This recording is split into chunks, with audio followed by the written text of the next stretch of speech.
semuanya, perkenalkan saya Umar Mullah NIM 13210222.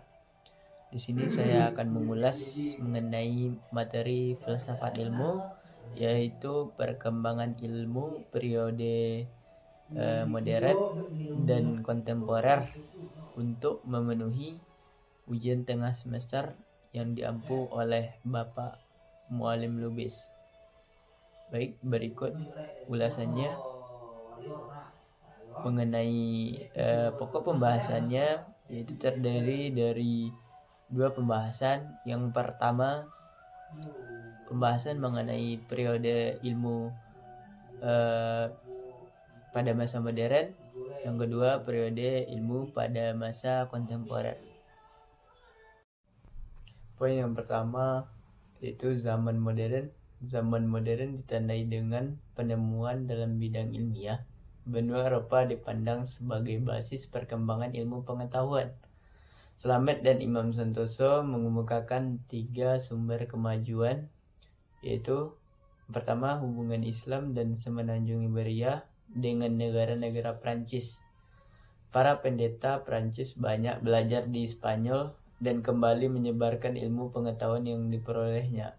Kedua, Perang Salib yang terulang sebanyak 6 kali menjadikan tentara Eropa menyadari kemajuan negara-negara Islam. Dan yang ketiga, jatuhnya Istanbul ke tangan bangsa Turki pada tahun 1453 sehingga para pendeta dan sarjana mengungsi ke Italia dan negara-negara di Eropa. Mereka menjadi pionir perkembangan ilmu di Eropa. Tokoh yang terkenal dalam masa ini adalah René Descartes. Ia mewariskan suatu metode berpikir yang menjadi landasan berpikir dalam ilmu pengetahuan modern. Langkah berpikir menurutnya ialah pertama, tidak menerima apapun sebagai hal yang benar, kecuali kalau diyakini sendiri bahwa itu memang benar. Yang kedua, memilah masalah menjadi bagian yang terkecil untuk mempermudah penyelesaiannya. Yang ketiga, berpikir runtut dengan mulai dari suatu hal yang sederhana ke hal paling rumit. Serta yang keempat, perincian yang lengkap dan pemeriksaan menyeluruh supaya tidak ada yang terlupakan. Newton, sekalipun ia menjadi pimpinan sebuah tempat pembuatan uang logam di Inggris, ia tetap menekuni dalam bidang ilmu. Lahirnya teori gravitasi, perhitungan kalkulus, dan optika merupakan karyawan besar Newton. Teori gravitasi Newton dimulai ketika muncul persangkaan penyebab planet tidak mengikuti pergerakan lintas lurus. Apakah matahari yang menarik bumi atau antara bumi dan matahari ada gaya saling tarik-menarik. Persangkaan tersebut kemudian dijadikan Newton sebagai titik tolak untuk spekulasi dan perhitungan-perhitungan. Namun, hasil perhitungan itu tidak memuaskan Newton. Semua persangkaan dan perhitungan lalu ditangguhkan. Baru kira-kira 16 tahun kemudian, soal itu ditanganinya lagi. Setelah ia berhasil mengatasi beberapa hal yang ada pada awal penyelidikan belum disadarinya. Teori gravitasi memberikan keterangan mengapa planet tidak bergerak lurus, sekalipun kelihatannya tidak ada pengaruh yang memaksa. Planet harus mengikuti lintasan elips. Sebenarnya pengaruhnya ada, tetapi tidak dapat dilihat dengan mata, dan pengaruh itu adalah gravitasi, yaitu kekuatan yang selalu akan timbul jika ada dua benda yang saling berdekatan. Berdasarkan teori gravitasi dan perhitungan-perhitungan yang dilakukan Newton, dapat diterangkan dasar dari semua lintasan planet dan bulan, pengaruh pasang air samudra, dan lain-lain.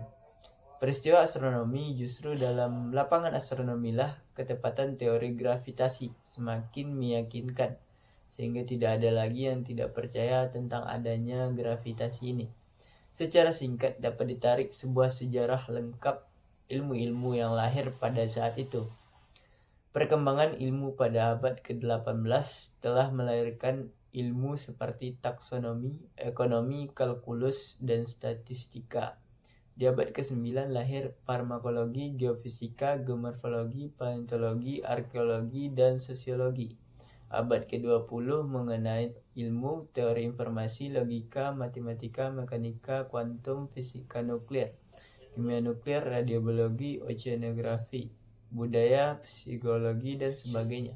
Perlu diketahui pula bahwa pada zaman modern ini terjadi revolusi industri di Inggris sebagai akibat peralihan masyarakat agraris dan perdagangan abad pertengahan ke masyarakat industri modern dan perdagangan maju. Pada abad inilah James Watt menemukan mesin uap, alat tenun, serta Inggris menjadi penghasil tekstil terbesar. Kemudian diikuti Amerika Serikat dan Jepang menjadi negara industri. Selanjutnya poin yang kedua yaitu zaman kontemporer. Pada masa ini ilmu fisika menempati kedudukan yang penting. Menurut Trout, fisika dipandang sebagai dasar ilmu pengetahuan yang subjek materinya mengandung unsur-unsur fundamental yang membentuk alam semesta. Fisikawan termasuk adalah Albert Einstein. Ia menyatakan bahwa alam itu tak terhingga besarnya, tak terbatas, tetapi juga tidak berubah status totalitasnya atau bersifat statis dari waktu ke waktu. Einstein percaya akan kekekalan materi, artinya alam semesta itu kekal adanya. Pada tahun 1929, fisikawan Hubble dengan teropong bintang terbesar di dunia melihat galaksi-galaksi di sekeliling kita tampak menjauh dengan kelajuan yang sebanding dengan jaraknya dari bumi. Ini menunjukkan bahwa alam semesta itu tidak statis, melainkan dinamis. Ia membantah pandangan Einstein. Fisikawan kontemporer Gamow, Alper, dan Herman menarik kesimpulan bahwa semua galaksi di jagat raya kita Bima Sakti. Kira-kira 15 miliar tahun yang lalu, pada saat itu terjadi ledakan yang maha dahsyat yang melemparkan materi ke seluruh jagat raya, ke semua arah, yang kemudian membentuk bintang-bintang dan galaksi. Dentuman besar itu terjadi ketika seluruh materi kosmos terlempar dengan kecepatan sangat tinggi keluar dari keberadaannya dalam volume yang sangat kecil. Dalam masa ini, perkembangan dalam berbagai ilmu teknologi, komunikasi, dan informasi melaju sangat pesat. Ilmu lebih berkembang ke arah spesifik yang beragam. Ilmu yang berkembang lebih bersifat sintetis antara bidang ilmu satu dan bidang ilmu lain. Akibatnya, perkembangan ilmu menjadi lebih bermanfaat dalam kehidupan manusia. Sekian dari yang dapat saya paparkan. Saya sudahi. Wassalamualaikum warahmatullahi wabarakatuh.